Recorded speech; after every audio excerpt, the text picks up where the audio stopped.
Welcome back to Mellor Golf. Today I wanted to take a more in-depth look at lag and what lag is, and give you a simple exercise to help you to potentially improve your lag in your golf swing. It's going to be a trail arm focused exercise based on a player I worked with recently using the 3D system. So I'm going to show you a 3D visual with this.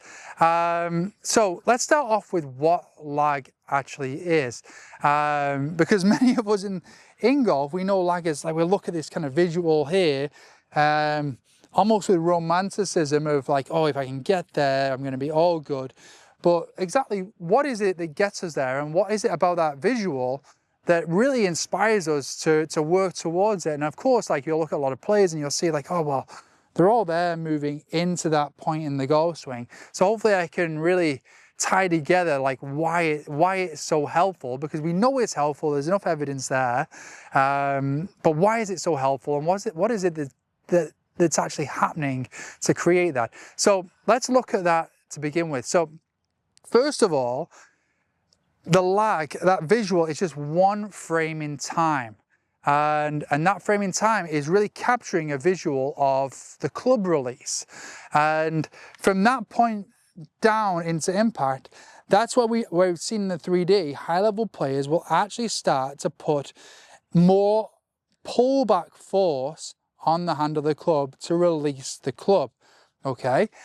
Lots of players that don't achieve this visual here, they're adding that pullback force much higher. So that's what they'll often say is like, oh, we're releasing the club too early. So it's actually like right down here, from there into the shot, the lead hip is elevating, and that's allowing that pullback force and that club to be released to allow it to square up and get the club delivery that we're aspiring to. So that's where, from there into the shot, we're adding that like pullback force on the handle there to release the club and square it up. Lots of players that actually release it early up here, it's then actually a hold all the way through it. So it's almost backwards. We'd almost want that hold feel on the way down to here and then the release, instead of the release and then the hold, then trying to hold it all the way through. This is something that we track on the 3D, the force into the handle, and then we can take it back further into the movements of the body, into what's creating that club release. Okay, so for the player today with the 3D though, I said we'd focus on most of the trail arm. What I want to show here is, if I put the player up on the screen, is that you can see in this player, very evident, and that's why I wanted to use this example, very evident the club release. But then what we'll see coming into the shot then is how the trail arm stays quite bent. And if I was to look into the player's movement dynamics here, what I can see is that the trail arm is very slow to accelerate. So if you were to think of the sequence of a player's movement, you're going to want in transition pelvis, rib cage, arms, hands, and then club to move. But if the arms are not accelerating, then next segment, the club will speed up.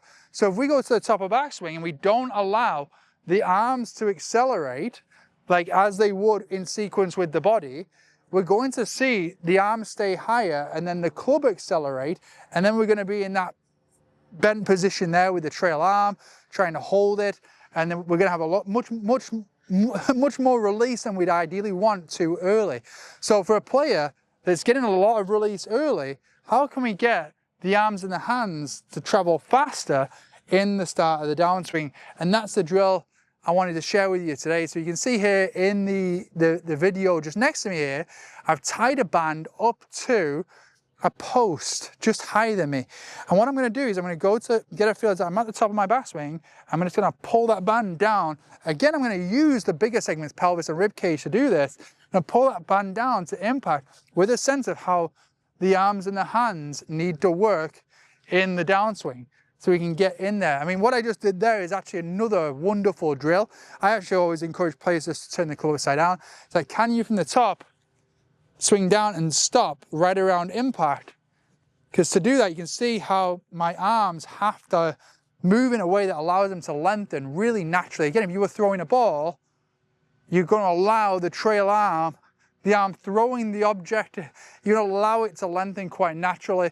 You're going to see the upper arm speed up, then the forearm, then the hand release it. So it's the same thing in the downswing, but if we're not allowing the arm to really accelerate, or the hand to accelerate and get down, we're gonna start releasing the club and it's gonna release really early, okay? Let's have a go and just hitting one here. In the past with players, when we've done this, they've often, the biggest piece of feedback, they'll say, wow, like my arm really, we want it that long coming into it.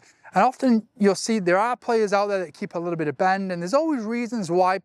There's certain nuances to players' movements when you look at tour players. But I found like a lot of players, they would do really well with letting their hands get down lower, that longer feel with the arm, much more of a sense of release there. At first, they might hit it a little bit heavy because they might still do a bit of this and then they'll do this.